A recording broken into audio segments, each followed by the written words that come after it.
Alright, Raiders Nation, we're back with another exclusive update. And today's show is loaded with big developments that could change the direction of the silver and black. Before we get into everything, I just have to say I'm genuinely hyped for tonight. Fernando Mendoza is about to take the field in the national championship against Miami. And I know I'm not the only Raiders guy out there who is excited to see him play. The energy around him is real. And it feels like the whole Raiders world is watching to see what kind of superstar he could become. I'll talk more about that in a bit, but for now, let's get to the breaking news because this week could be one of the most pivotal weeks in Raiders coaching history. Now, let's talk about the big headline that dropped earlier today. The Buffalo Bills are moving on from Sean McDermott after their loss to the Denver Broncos in the divisional round. This is a major shakeup in the NFL coaching landscape, and it officially opens up another high-profile head coaching vacancy. And the way this is unfolding makes you wonder if the Raiders are about to make a major move of their own. Brandon Beane is staying with the Bills to help lead the search for the next head coach. Which is interesting because if you're going to move on from the head coach, some would argue you should probably clean house entirely. McDermott did a lot for that organization, and he's a respected coach, but when a team loses the way they did, you can't ignore the fact that it's time for a new direction. Here's the thing, if you look at that Bills roster over the years, it's gotten worse and worse. And they've really relied on Josh Allen to bail them out season after season. And the Raiders don't have Josh Allen. Last time I checked, that's why the coaching search for Las Vegas has to be more precise. The NFL head coaching openings right now include Buffalo, Tennessee, Pittsburgh, Cleveland, Baltimore, Arizona, Miami, and of course the Raiders. And if you ask me, the best job in the league right now is Buffalo, simply because they have Josh Allen. They have a generational quarterback, and that's the most valuable asset in football. After Buffalo, I would rank Baltimore second because they have Lamar Jackson and a strong supporting cast. Some people might argue Pittsburgh is a better job than Las Vegas, mainly because Pittsburgh is a franchise that rarely fires anyone, and they always seem to keep their staff together. But if we're being honest about roster quality, I have the Raiders at number 3, Pittsburgh at number 4, Titans 5, Browns 6, Cardinals 7, and the Dolphins at number 8. This is my unbiased opinion, and I stand by it. Because at the end of the day, it's not just about how good the coach is. It's about whether that coach fits the Raiders' identity and can lead this franchise in the direction it needs to go. So now the question is, with McDermott out in Buffalo, does he become a serious candidate for the Raiders? The pinned comment on today's show is, should the Raiders consider hiring Sean McDermott? I want to know what you think, because I'm going to tell you my answer in a moment, and honestly, with all due respect to McDermott, I'm going to pass. I've got a friend who works for the Bills and says nothing but great things about him. Everyone I've ever spoken to about McDermott speaks highly of him. But I also think Josh Allen saved that roster. The team has been in decline, and Allen's performance has kept them competitive. You can debate whether it was McDermott's fault or Brandon Beane's fault, but the bottom line is that I believe there are better coaching candidates for the Raiders than McDermott. And remember, it's not just about who is better, it's about who fits Las Vegas. The Raiders need a coach who understands the culture, the market, and the kind of football this franchise needs to build. McDermott might be a great leader and a consistent winner, but I'm not convinced he's the right fit for the Raiders long term. I also want to address something Richie Incognito said. A lot of you ask if he would be interested in coaching the offensive line, but he's made it clear he's not looking for that job right now. However, he did say something about McDermott that I think is worth noting.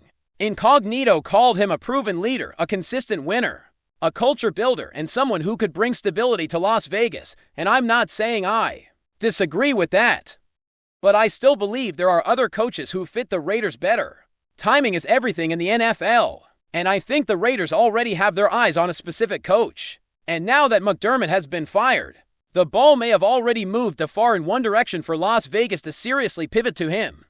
The bigger story is what Mark Davis is doing right now in Miami. Normally, I don't talk about Mark that much because he's the owner, and that's the job I want him to focus on. But when Mark makes moves that a smart owner would make, I think it's worth paying attention. And based on what I've heard, Mark Davis wants Fernando Mendoza to be the next Raiders quarterback. Mark loves money, and if he's buying a massive suite at Hard Rock Stadium for the national championship game, you can bet he's not there just to watch Miami versus Indiana. Mark is bringing in big names like Tom Brady, John Spy, and other key Raiders people, including potential head coach candidates. The purpose is clear. They are there to watch Mendoza. And that tells you everything you need to know about the direction the Raiders are headed. They want the #1 overall pick in the 2026 draft, and they are actively working to position themselves for it.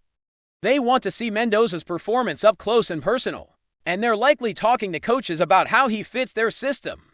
I don't know how the game will play out, but I can tell you this: the Raiders are watching, and they are making plans. And speaking of plans, I'm going live 1 hour before kickoff. We're going to be breaking down the game, talking about Mendoza, and I'm going to be dropping something on the program that will blow your mind if you're a Mendoza supporter. So if you're a fan of the silver and black and you want Mendoza in Vegas, you do not want to miss this. We're going all out. And we're going to be watching this game like it's a playoff matchup. The energy is real, and the stakes are high now. Let's shift to why I think we might see Raiders breaking news tomorrow. Timing is everything, and the way these interviews are scheduled tells me something big is coming. The Raiders have already interviewed Mike McDaniel, and that interview was not necessarily for a head coaching job. It was more like an offensive coordinator interview, and that excites me. I've said multiple times that Mike McDaniel is the #1 offensive coordinator I'd want for the Raiders. He's a run-first guy who can dominate in the passing game and the ground game.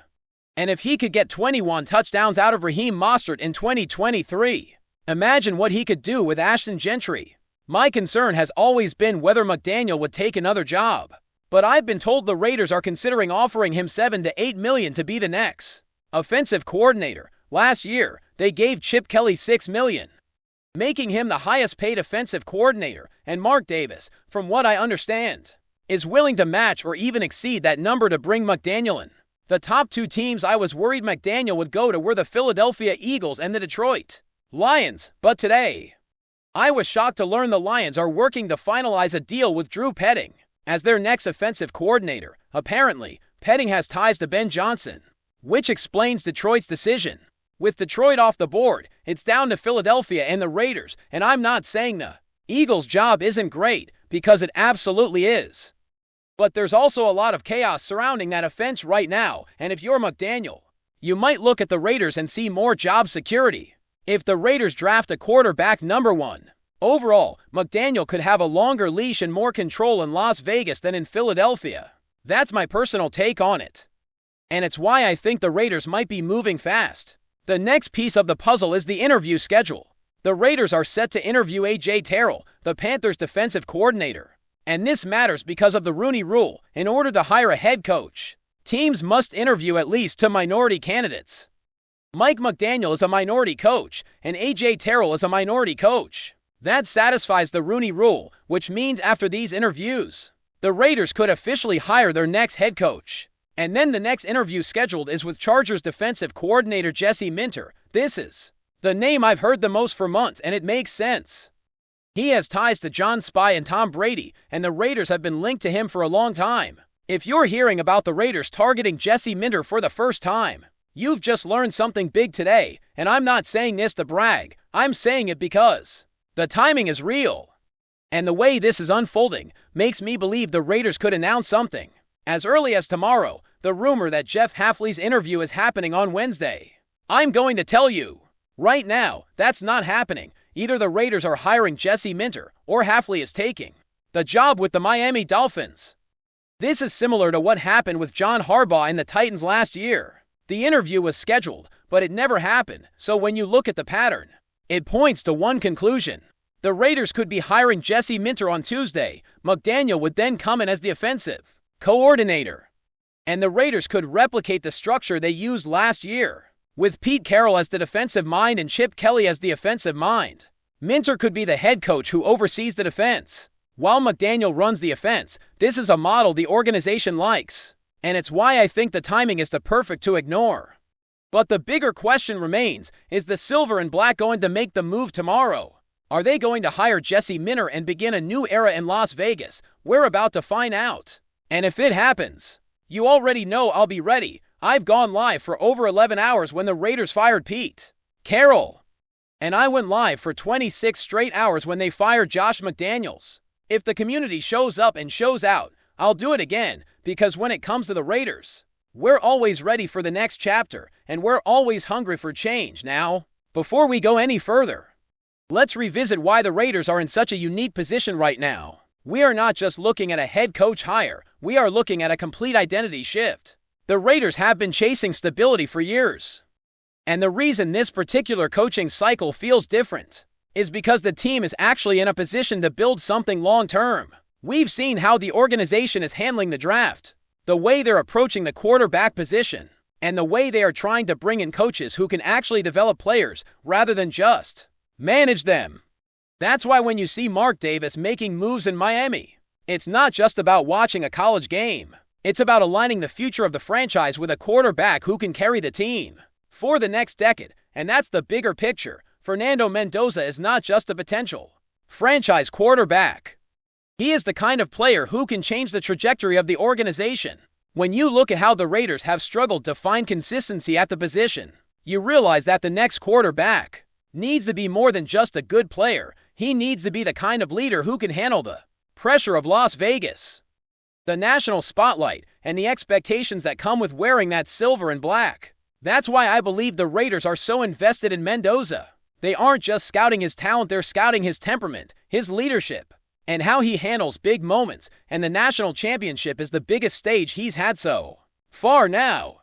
Let's talk about the coaching search again, because I think it's critical to understand the strategy behind the interviews. The Raiders are not just interviewing people to check boxes. They are interviewing people who fit a specific system. Mike McDaniel is a perfect example of that. He's not just an offensive mind, he's a system architect.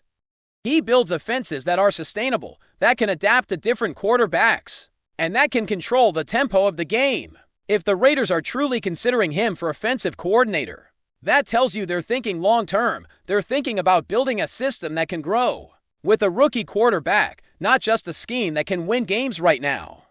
The other part of this is the defensive identity. Jesse Minter, if he is the head coach, would bring a defensive culture that the Raiders desperately need. The Raiders have been inconsistent on defense for years. And if you look at the teams that win in today's NFL, they win because they can stop the other team when it matters. You can have a great offense, but if your defense collapses in the fourth quarter, you're not going anywhere. That's why a coach like Minter makes sense. He's a defensive mind who can bring discipline, structure, and accountability, and he has connections to the Raiders' inner circle, which matters in a market like Las Vegas where trust and chemistry are crucial. Before we continue, don't forget to subscribe to our channel and give this video a like. Your support helps us keep bringing you the latest updates on our Las Vegas Raiders. And don't be shy, drop your thoughts on the news in the comments below.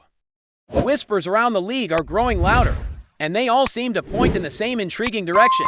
Behind closed doors and away from official microphones, there is increasing speculation that Tom Brady may be quietly shaping a bold vision for the Raiders, one that involves a familiar and trusted name, Mike Vrabel. While nothing has been confirmed, the rumor mill suggests that this is far more than casual chatter. Brady, known throughout his career for meticulous planning and an obsession with competitive edges, has never been a figure who simply watches from afar. Even in retirement, his presence carries weight, and insiders believe his influence extends well beyond ceremonial roles. The idea circulating is that Brady sees Vrabel, a longtime friend and respected football mind, as a natural fit to inject toughness, discipline, and a clear identity into the Raiders' culture.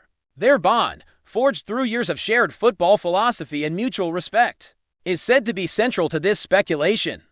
Vrabel's reputation as a hard-nosed leader who demands accountability aligns closely with the traits Brady has always championed.